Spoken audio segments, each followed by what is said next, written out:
Pemenang kompetisi podcast Bicara Makro Prudensial.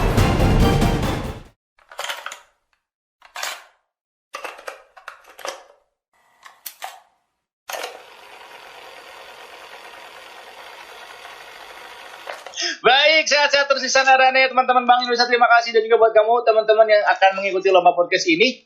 Bikin yang paling baik ya. Sampai jumpa lagi nanti di malam penganugerahan pemenangnya. Sampai jumpa. Selamat melanjutkan ibadah puasa. Assalamualaikum warahmatullahi wabarakatuh. Assalamualaikum. Ini sudah ketiga kalinya aku menonton ulang kembali tayangan webinar kompetisi podcast Bicara Makro Prudensial di channel YouTube Makro Prudensial Aman Terjaga. Hingga aku sudah hafal alur bicara sang host Ronald Surapraja. Tapi entah kenapa, begitu sampai pemaparan materi, aku selalu mengurutkan dahi. Aku bukanlah anak ekonomi yang bisa langsung paham dengan berbagai istilah dan pemaparan yang disampaikan. Sebenarnya, yang jadi bahasan materi sudah sering aku dengar, dan pernah membacanya sekilas di beberapa media. Tidak ada rasa tertarik bagiku untuk menelusurinya lebih lanjut. Ya, tiap orang punya seleranya masing-masing. Berita ekonomi bukanlah yang sering aku ikuti. Aku kemudian merebahkan tubuhku, bersandar pada tumpukan bantal dan guling yang kususun di tepian dinding kamar. Ku ambil ponsel yang sedari tadi sedang dalam posisi di charge.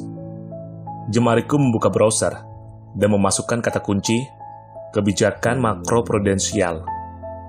Jempolku berselancar dari atas ke bawah, menekan tombol next untuk pencarian halaman berikutnya. Mencari artikel yang menarik untuk kupelajari.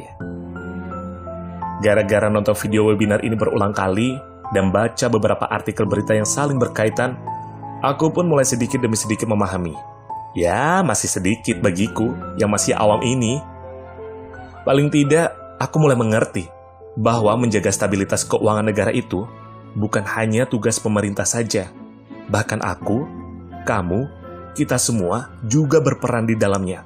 Iya, beneran loh. Jadi, dalam sistem keuangan, ada beberapa elemen. Di antaranya ada perbankan, korporasi, institusi korporasi non-bank, pasar keuangan, infrastruktur keuangan, dan rumah tangga. Nah, kita semua ini masuknya dalam elemen rumah tangga. Artinya, kita punya andil besar juga dalam menjaga stabilitas sistem keuangan. Gimana? Ternyata berat juga ya peran kita. Sejenak aku mematung di atas kasur, merenung, mengingat-ingat kembali memori tentang awal mula COVID-19 ditetapkan sebagai pandemi oleh World Health Organization atau Badan Kesehatan Dunia. Bagaimana viralnya video-video kondisi di Wuhan yang menyebar di media sosial sekitar Desember 2019, tempat di mana virus ini berasal pertama kalinya. Lalu berita yang sempat bikin ramai netizen Indonesia ketika Presiden Jokowi mengumumkan kasus COVID-19 pertama di Indonesia. 2 Maret 2020. Aku sampai sekarang masih ingat tanggal tersebut, seperti mengingat tanggal lahirku. Aku rasa tahun-tahun berikutnya tanggal tersebut akan selalu diperingati sebagai ulang tahunnya COVID-19 di Indonesia. Who knows?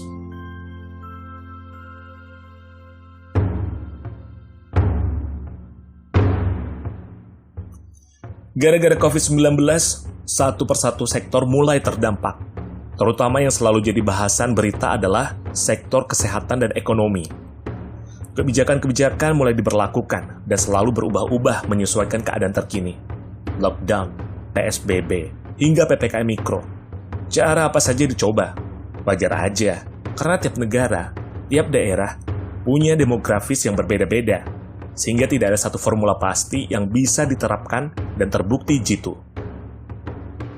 Sekolah dan kampus yang ramai dengan aktivitas murid dan guru, mahasiswa dan dosen, kini sepi.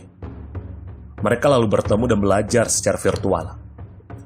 Hotel dan penginapan yang ramai dengan wisatawan menginap, dalam hitungan hari, kamar-kamar kosong tanpa penghuni. Beberapa teman mulai ada yang update status di media sosialnya. WFH, Work from Home. Beruntunglah bagi mereka yang masih bekerja meski dari rumah, dengan segala macam suka dan dukanya.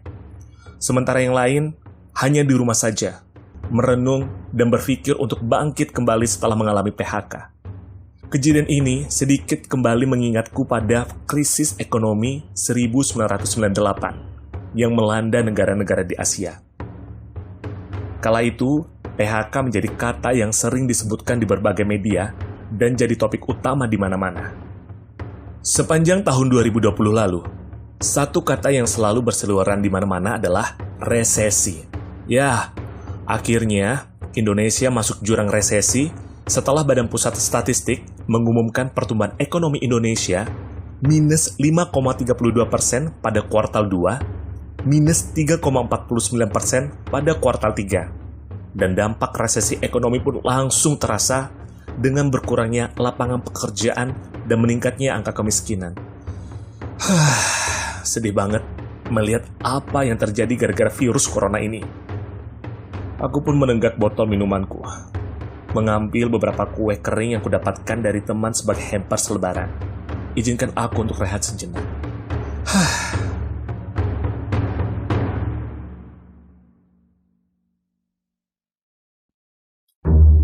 Kalau diingat-ingat lagi, krisis yang terjadi di tahun 1998, lalu krisis hipotek subprima Amerika Serikat 2008, hingga krisis global 2018, semuanya disebabkan faktor keuangan yang berdampak ke beberapa negara. Beda banget dengan krisis yang terjadi di tahun 2020 ini. Penyebabnya justru faktor non-keuangan, yaitu pandemi COVID-19 virus corona. Dan hampir semua negara di dunia ini kena dampaknya.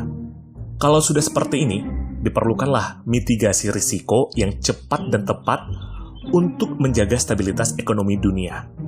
Sebentar. Tahan dulu. Kenapa bahasan ini jadi semakin berat ya?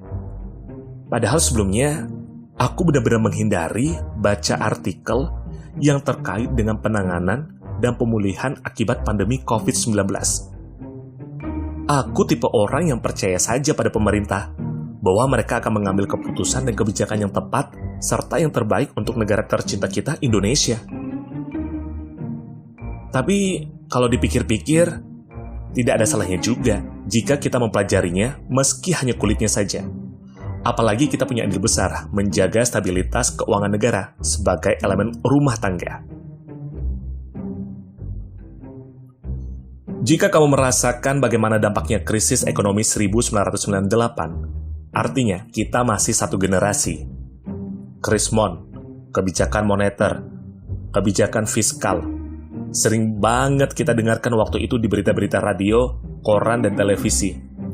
Bahkan 7 tahun kemudian, ketika aku mengambil jurusan IPS di SMA, guru ekonomiku selalu menceritakan kejadian krisis 98 dan dikaitkan dengan kebijakan fiskal dan kebijakan moneter. Apakah sekarang aku masih ingat? Tentu saja, istilahnya masih ingat. Namun, penjelasannya sudah lupa. Ketika mengikuti webinar kompetisi podcast bicara makroprudensial, akhirnya berbagai macam pertanyaan yang sempat hinggap dalam pikiranku secara perlahan mulai terjawab satu persatu. Ingat banget, di bulan Februari 2021, ketika membaca berita di koran, media sosial dan digital, dan di televisi, ada berita yang sempat jadi headline news. Bank Indonesia tetapkan DP 0%. Aku sebagai orang awam, bukan pengamat ekonomi, dibikin mikir tentang kebijakan macam apa ini. Seriusan, DP 0%? Rupanya, ini salah satu dari kebijakan makroprudensial dari Bank Indonesia. Kenapa harus ada kebijakan makroprudensial? Belajar dari pengalaman berbagai krisis ekonomi dunia, ternyata butuh biaya yang mahal dan waktu yang cukup lama untuk proses pemulihannya. Kebijakan makroprudensial ini bertujuan memitigasi resiko sistemik dengan upaya preventif yang terukur dalam menjaga stabilitas sistem keuangan. Adapun Bank Indonesia menjadi otoritas yang berwenang dalam melakukan pengaturan dan pengawasan kebijakan makroprudensial di Indonesia. Kebijakan ini pun terbilang masih baru, karena mulai diperkenalkan sejak krisis global tahun 2008 dan sekarang sudah jadi standar kebijakan di hampir semua negara.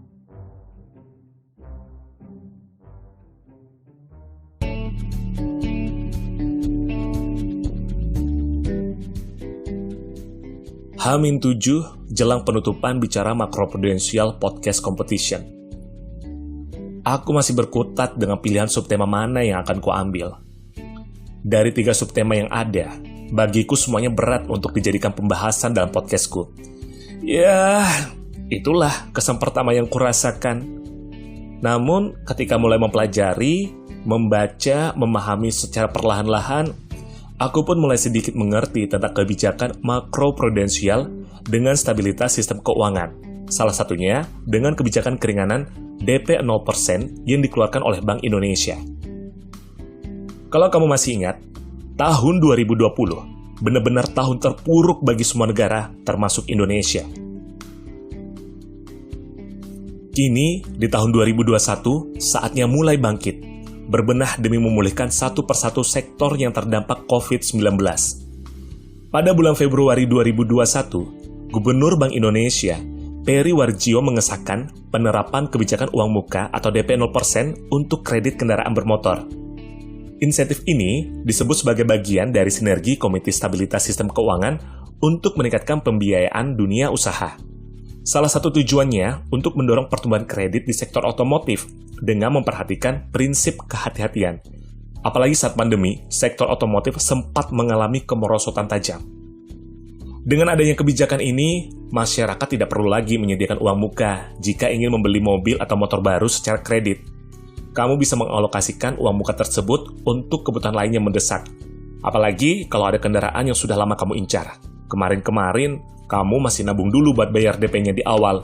Mumpung ada kesempatan ini, kamu bisa segera memiliki kendaraan impianmu dengan keringanan DP 0%. Tapi ingat, kalau kamu mau ambil kredit DP 0% dan beli kendaraan baru, harus memperhatikan dan menyesuaikan kondisi finansial yang ada. Jangan sampai terlalu memaksakan diri, sehingga pada akhirnya tidak bisa membayar angsuran bulanannya. Tetap ingat dengan prinsip kehati-hatian, dan disesuaikan juga dengan kemampuan finansial pribadi. Oke, gimana? Jadinya mau beli motor atau mau beli yang manakah? Tentukan pilihan kamu sekarang.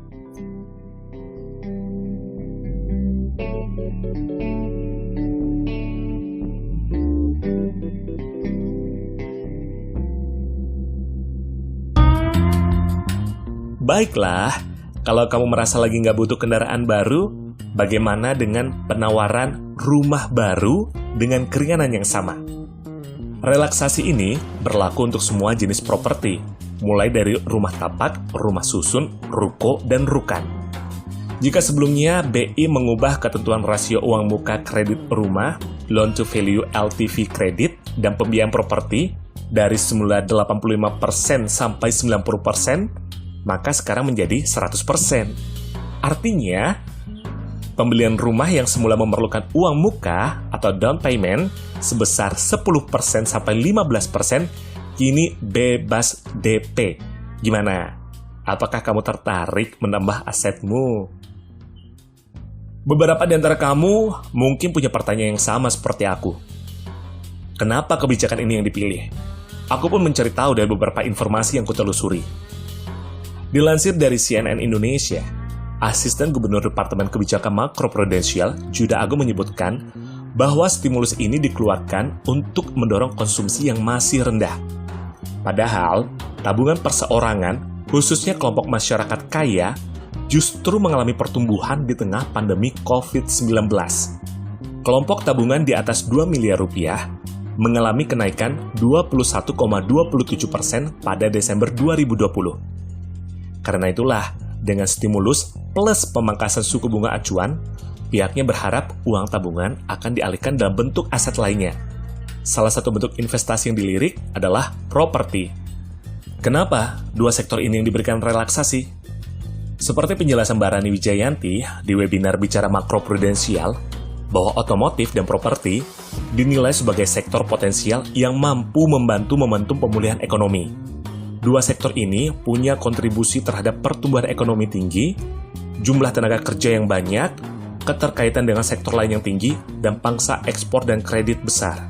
Apalagi berdasarkan data terakhir, dua sektor ini sudah mulai bangkit meski belum pulih total. Jadi perlu didorong lagi dalam masa pemulihan ekonomi ini. Adapun keringanan DP 0% ini berlaku efektif dari 1 Maret 2021 sampai dengan 31 Desember 2021. Tapi yang perlu diingat, hanya bank yang mencatatkan posisi rasio kredit macet NPL atau NPF di bawah 5% yang bisa memberikan DP 0%. Untuk bank yang memiliki BPL atau NPF di atas 5% akan tetap dapat pelonggaran, namun hanya di kisaran LTV 90-95%. Kecuali untuk pembelian rumah tapak dan rumah susun pertama semua sama, yakni 100%. Sampai di sini, aku harap teman-teman yang masih awam seperti aku sudah mulai tercerahkan dan mulai mengerti dan memahami sedikit demi sedikit tentang kebijakan ini. Kebijakan makroprudensial hanyalah salah satu dari sekian banyak kebijakan yang digunakan otoritas terkait dalam menjaga stabilitas sistem keuangan Indonesia.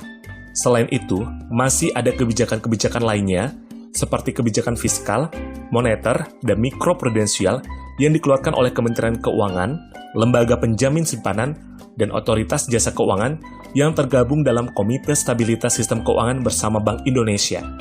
Mereka lah yang menjadi penjaga gawang stabilitas sistem keuangan Indonesia di masa-masa krisis ini. Wah, sebuah pekerjaan yang sangat menguras energi tentunya.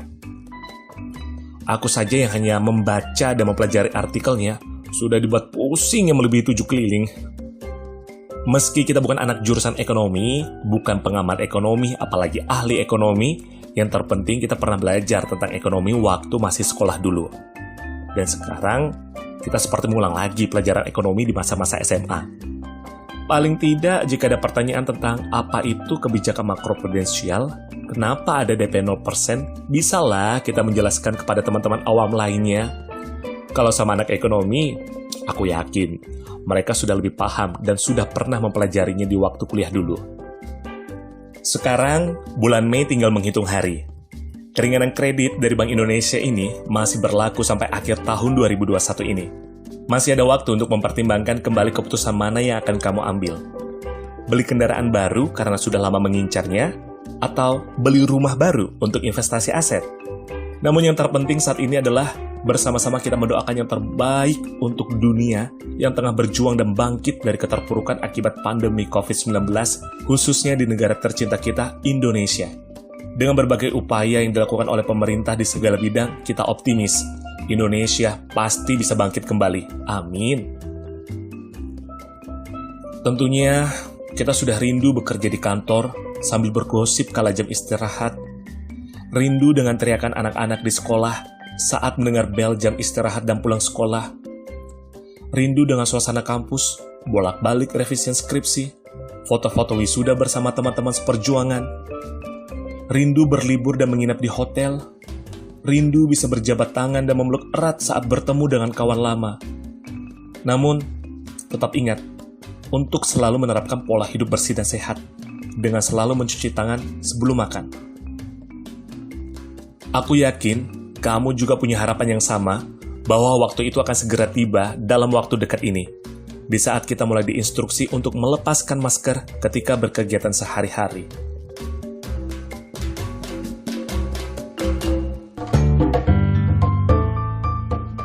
Alhamdulillah, akhirnya selesai juga.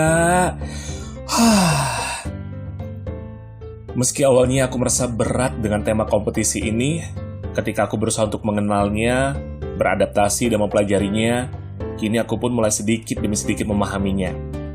Wawasan baru bertambah, cek. Terima kasih Bank Indonesia dan Pabrik Suara Rakyat yang telah menyelenggarakan kompetisi ini.